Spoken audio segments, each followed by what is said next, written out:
नमस्कार। मैं भुवाल आनंद। आज 1 जनवरी 2025 का दिन है, यानी कि अंग्रेजी महीनों के हिसाब से आज 9 वर्ष हैं और हम सब हर वर्ष नए साल को कुछ ना कुछ नया करने की कोशिश करते हैं। तो हम भी आज आप सभी के समक्ष कुछ नया लेकर प्रस्तुत हुए हैं। हमारा हमेशा से एक प्रयास रहा है कि एक ऐसा प्लेटफार्म हो, एक ऐसा मंच हो जहाँ से हम निष्पक्ष रूप से अपनी बातों को कह सकें या जो भी हमारे अंदर है हम उसको आप सभी के समक्ष प्रस्तुत कर पाएँ। इसको लेकर के हम तमाम कार्यक्रम किए या तमाम जगहों पर मंचन का कार्य भी किए और तमाम युवाओं को हम उसमें शामिल भी किए, लेकिन मैंने पाया कि वो मज़ा नहीं है जो हमें चाहिए। कहीं ना कहीं वो डर भय बना रहता है और हम हिचकते रहते हैं।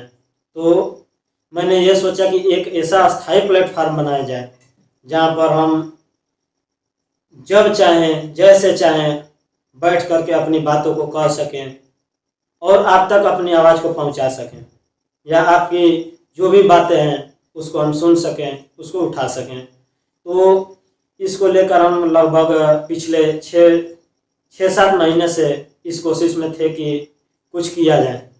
फिर हमें ख्याल आया कि क्यों ना एक यूट्यूब चैनल शुरुआत करते हैं जहाँ पर कि हम नियमित रूप से अपनी बातों को प्रस्तुत करेंगे या जो भी मुद्दे होंगे उनको अपने नज़र से हम प्रदर्शित करने का कार्य करेंगे।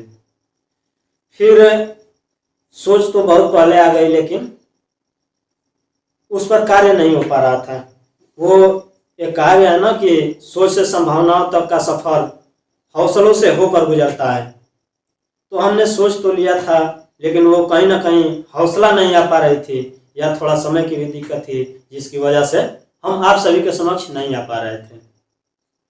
तो आज नया साल का दिन है और हम सोच रहे थे कि क्या नया किया जाए। इस नए की आस में हमने अपने हौसले को बुलंद किया और आज आप सभी के समक्ष उपस्थित हैं। फिर हमारे समक्ष यह एक सबसे बड़ी दुविधा आई कि चैनल का नाम क्या रखा जाए, क्योंकि जब बच्चे का जन्म होता है तो उस समय भी उसका नामकरण करना एक बहुत ही कठिन चरण होता है और कुछ ऐसे ही हमारे चैनल का नाम भी था। हमने तमाम कोशिश की कि क्या नाम रखा जाए। फिर हमने अंततः यह डिसाइड किया कि क्यों ना इसका नाम हम संभव ही रखते हैं, क्योंकि जब हम किसी चीज़ को सोचते हैं तो उसके बाद एक चरण आता है जिसको हम संभावना कहते हैं। उसमें संभावनाओं की तलाश करते हैं कि जो हमारा सोच है इससे क्या क्या संभावनाएं बनती हैं, और जब हम उन संभावनाओं को कर गुजरते हैं तो उस स्थिति को संभव कहते हैं। संभव एक ऐसा चरण है जो कि हमारे दायरे को डिफाइन करता है, निश्चित करता है कि हमारे दायरे कहाँ तक हैं। जब हम किसी चीज़ को कहते हैं कि यह कार्य संभव है, यानी कि वह हमारे दायरे में आता है।